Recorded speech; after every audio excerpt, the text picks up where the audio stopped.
Brilliance Audio presents You Let Me Go by Eliza Graham. Performed by Anne Flosnick. I stood with Dad and Gwen outside the oak front door that our grandmother would never again open to welcome us. Probate was concluded. The keys to Vauclair were in Gwen's hand. "It's really both of ours," Gwen squeezed my shoulder. "I'm sure it was just a mistake that Rozenn left it to me alone." But the will was clear enough. Gwen was an accountant in a city bank. She should know that there was no mistake. Gwen was the sole inheritor of Vauclair. She and her husband owned a spacious flat in Muswell Hill in North London, and now they had a whole house on a Cornish creek to themselves, too. My grandmother had left me just one thing. A silver compass that nobody remembered seeing before her death, which she'd been clutching as she died. She must have hidden it under her pillow. "That's your grandmother, always full of surprises," Dad said sorrowfully. Had Rozenn left me the compass as a message? An indication that I needed to steer a better course through life? I squared back my shoulders and composed my face into what I hoped was a neutral expression, busying myself by letting the dog off her lead.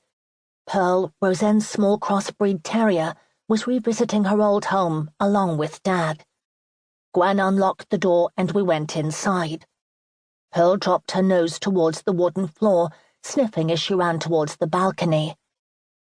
The interior still smelt of Rozenn's scent, woody with a hint of something sharper, though it was fainter now. For a moment the three of us paused in the hallway. Pearl pattered into the sitting room, whining at the French windows. I followed her and unlocked the doors so she could lie in her favorite position on the small balcony. She flopped down with a slight sigh, draping her head under the iron railing to watch the comings and goings on the estuary, her tail occasionally beating on the tiles. High tide. Blue and green waters lapped the jetty at the end of the lawn. Rozenn's small rowing boat lay upside down on the grass, rowlocks and oars locked away. I wanted to stay out here, letting the scene swallow me up, but I knew I had to go back inside to show I wasn't resenting my sister's fortune. I told myself for the millionth time that my grandmother was entitled to leave her property as she wished. She'd arrived on this very shore not yet 19, with only the clothes she wore and her ID papers. Everything she'd created here had been the result of her own work, my grandfather having built up a business fortune but later losing it all. Rozenn must have watched what had happened to my construction project management company and seen Grand-Père Luc's misadventures all over again. I went back into the room Rozenn had called her salon. Everything was arranged with such apparent casualness and yet so perfectly, playing with light and angles. A chaise longue faced the creek. Long mirrors each side of the French windows bounced more light around. She'd reached into the water and sky, pulling them into the shapes and spaces of her interior.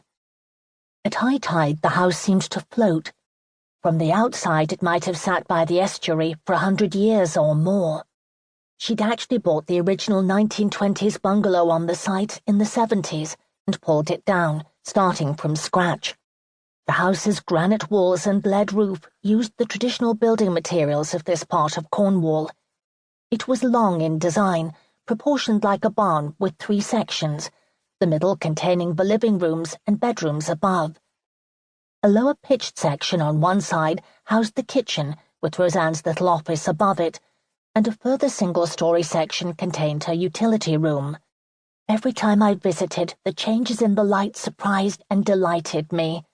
Vauclair reflected the vital element of Rozenn Caradec, daring yet restrained, knowing when to challenge the limits of a building and when to pull back and let it speak for itself. "People are their surroundings, and surroundings are imprinted by the people who live there," had been her mantra. Rozenn had spoken so often about the Paris apartment she'd grown up in, and yet she'd poured so much of herself into Vauclair. Sea and sky, rather than boulevards and apartments, seeming to matter more to her. And now Vauclair was all Gwen's.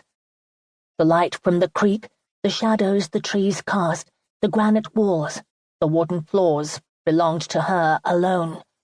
She would imprint her personality on the house.